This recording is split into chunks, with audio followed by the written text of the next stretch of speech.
Congressman Ron Paul, you appear to have consistent, principled integrity. Americans don't usually go for that.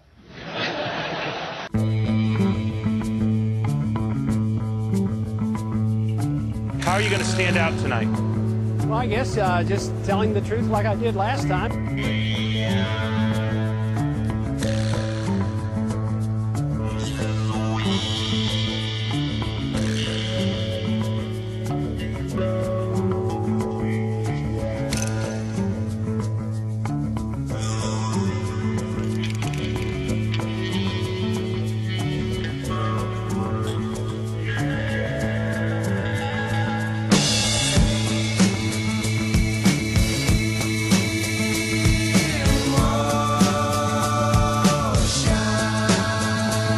The sooner we come home, the better. If they declare there's no progress in September, we should come home. It was a mistake to go, so it's a mistake to stay. If we made the wrong diagnosis, we should change the treatment.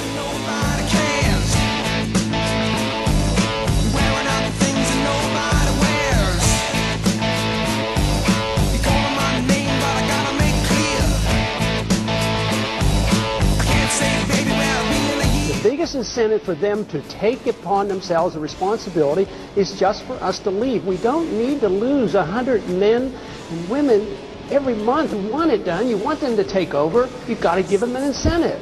So I think we should immediately stop patrolling the streets. That's a policeman's job. It's not the work of the Army.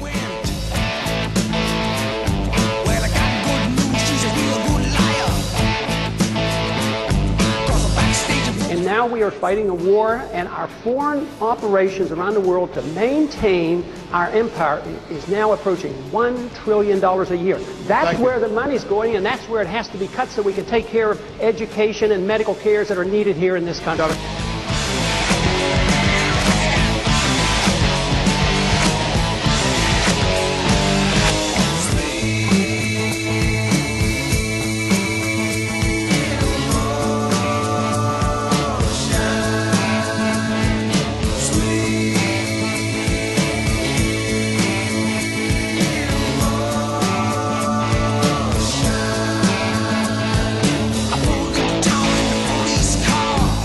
I mean, we've got a pretty good economy going there, right? I mean, we've got productivity soaring. We've got retail sales that are strong. We've got corporate earnings that, for what, the 19th quarter are up double-digit. That's nice, but when you have to borrow, my personal finances would be very good if I borrowed $1 million every month, but someday the bills will become due.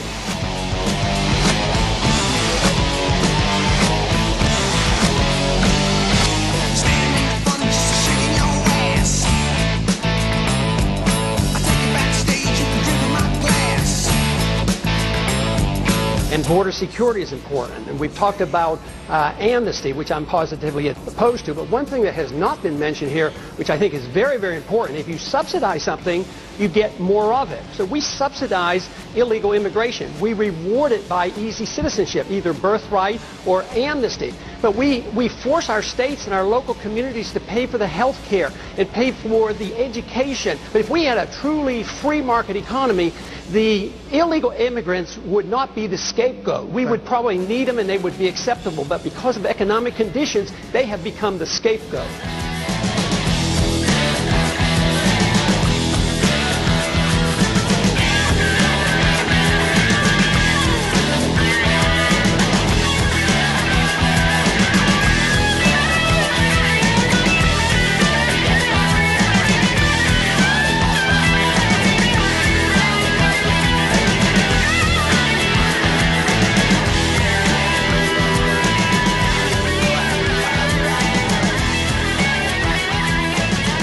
Congressman Paul, what's the most pressing moral issue in the United States right now?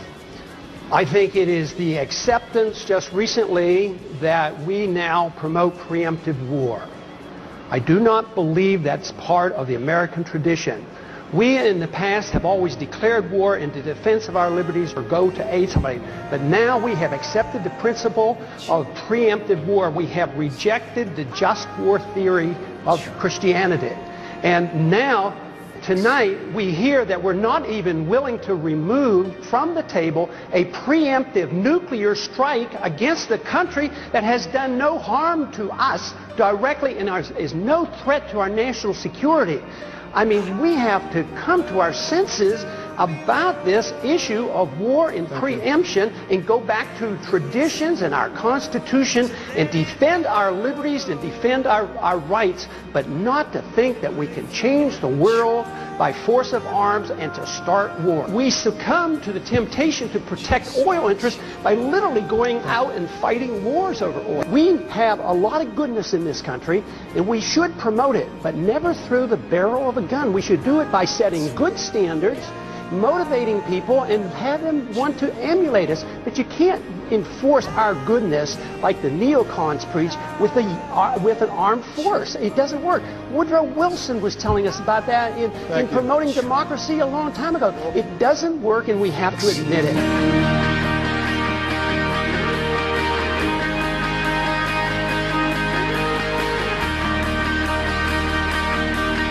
That we just don't need more laws determining religious things or prayer in school. We should allow people at the local level. That's what the Constitution tells us.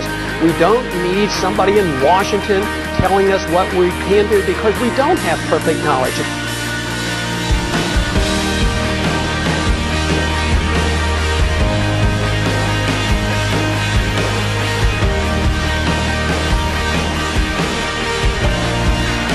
We don't get our rights because we're gays or women or minorities. We get our rights from our Creator as individuals. So every individual should be treated the same way.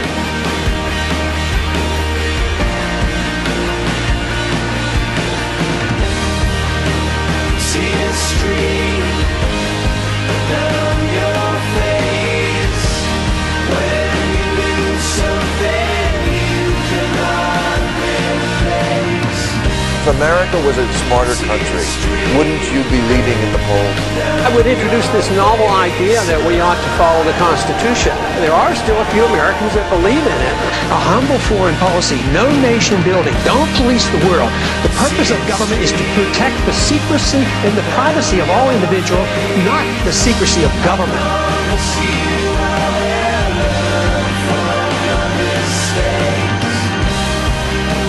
The freedom message brings us together. It doesn't divide us.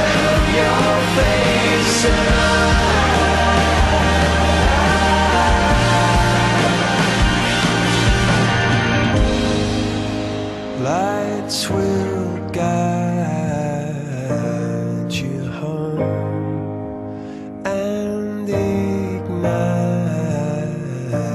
your bones, and I will try to fix you.